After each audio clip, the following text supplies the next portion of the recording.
I've been warned. Tina doesn't drink champagne. So that's why I'm toasting you in mineral water. Well, hold on. Tina drinks champagne, but not when she's performing. Cheers. I do when I'm performing. Well, you're not dancing, are you? Oh, you just wait and see. Welcome. Ah, thank you. Well, after 25 years of ups and downs in your career, you became an overnight sensation with private dancing. That's a nice phrase. Overnight. That's a long night, wasn't it? Yeah. How did you greet the success? Well, you know, I was working so hard that it didn't come to me as it did to the people watching, looking in. It was to me, okay, now I have a hit record, but there's press all over the world, and there's photo sessions, and there's television specials. So I never really got a chance to really and truly feel the rush of what was going on, except for how busy I was, and except for standing on stage seeing all of these people finally. You know, that was the rush and the acceptance of all of what I had finally dreamed. And you're in a business known for its exploitation of women, and you're the sex symbol. But still, you have survived. Could that be because you appeal to the women? I don't think it's really sexy. It's not. It's fun. I think it's what all women do, but they're not on stage. So all women can relate to what I'm doing because it's just a form of fun. It's not really intimidating, really. I mean, I make sure that I don't embarrass anyone because I don't want to embarrass myself, you know, in my work. I think the only sexy thing about me is that I'm a woman and that my dresses are short. There's other women with short dresses that's, you know, fairly attractive and that do what I do. So it's not as if I'm Marilyn Monroe kind of sexy or Bridget Bardot kind of sexy, you know. It's just a working woman that's attractive enough, talented enough, and giving the people some music or something they like. I don't really think that that title sexy is total the meaning of the word. But to me, you've always been the huge, generous, warm laugh on the stage. And then I read your autobiography, I, Tina, and I found out that I was completely wrong. Well, the laugh is always genuine because no matter how bad the life is, there's always that freedom of laughter and when you can really give that. And thank goodness we have that to give to be able to relieve ourselves. So that was genuine. The smile and the laugh is always genuine. It's something that I've always valued because it's very healthy. That I kept. But the other part of the life was hard.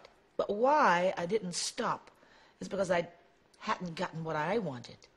And it's like now, how I am with you, what you're getting from the feeling of me now. And after reading the book, you would think that I would be a broken person. I just didn't allow my spirit to be broken because I hadn't done what I wanted to do. This is 16 years of pain. Yeah. Why did you write the book? I was just really very tired of people asking me about the past. I continue was, you know, in the earlier years, people, especially in Europe, loved the music of Ike and Tina. And so they could not understand this separation, and it was all very confusing.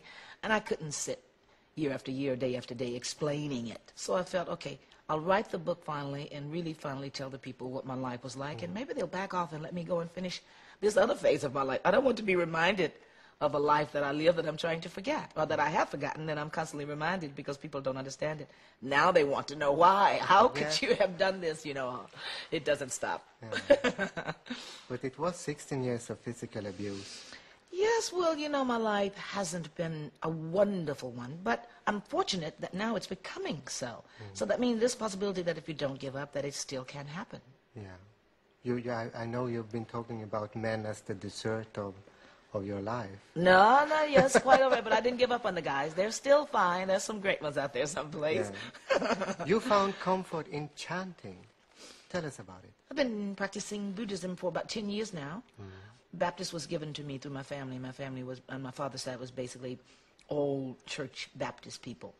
And so I think Buddhism was something that I chose as the woman I am now, something that I could relate to and something that was not decided for me by my parents. Things that made sense to me was that the life doesn't stop. The soul, the spirit goes on and on, lifetime after lifetime. So it's why a lot of this life of mine made sense to me, because it was sort of leftovers from other causes, from other lifetimes. it's very difficult for some people to relate to, but it's okay because it was easy for me to relate to and easy for me to go on with my life because of that. So it's no blame you put on anyone except yourself, you know. So that was what my practice and is what my practice is basically about. And today you seem to prefer Europe to the States, I reckon. Why? It wasn't just today. It started years ago when I first came to Europe. I'm a country girl. There's something about Europe that's old and southern and like a country, like the country that I was brought up in America. America is, of course, very young and new and city-like. And it was fine, but when I came to Europe, I felt this is where I want to be. This is what I feel. This is what I like.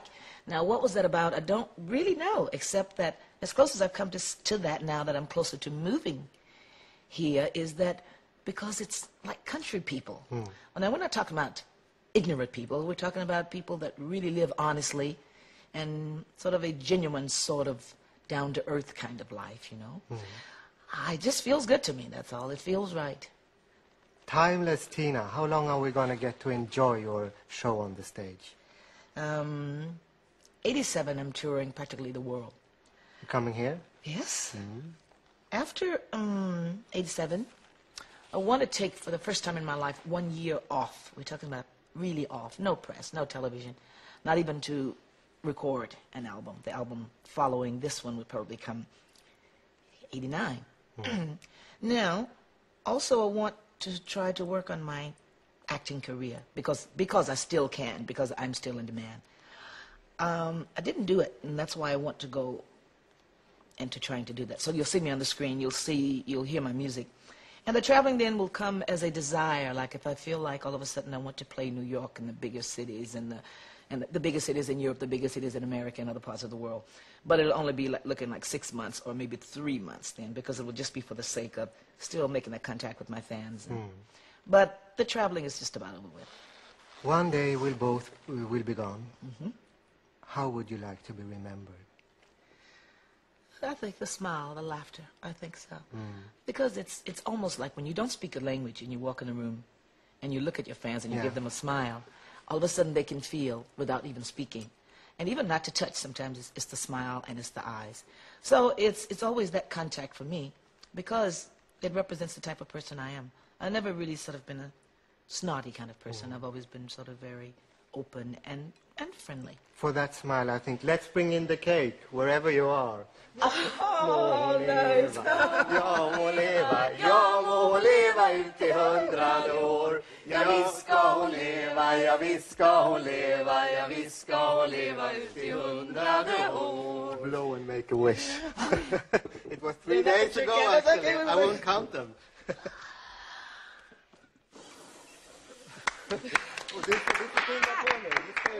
the trick, guys. The trick.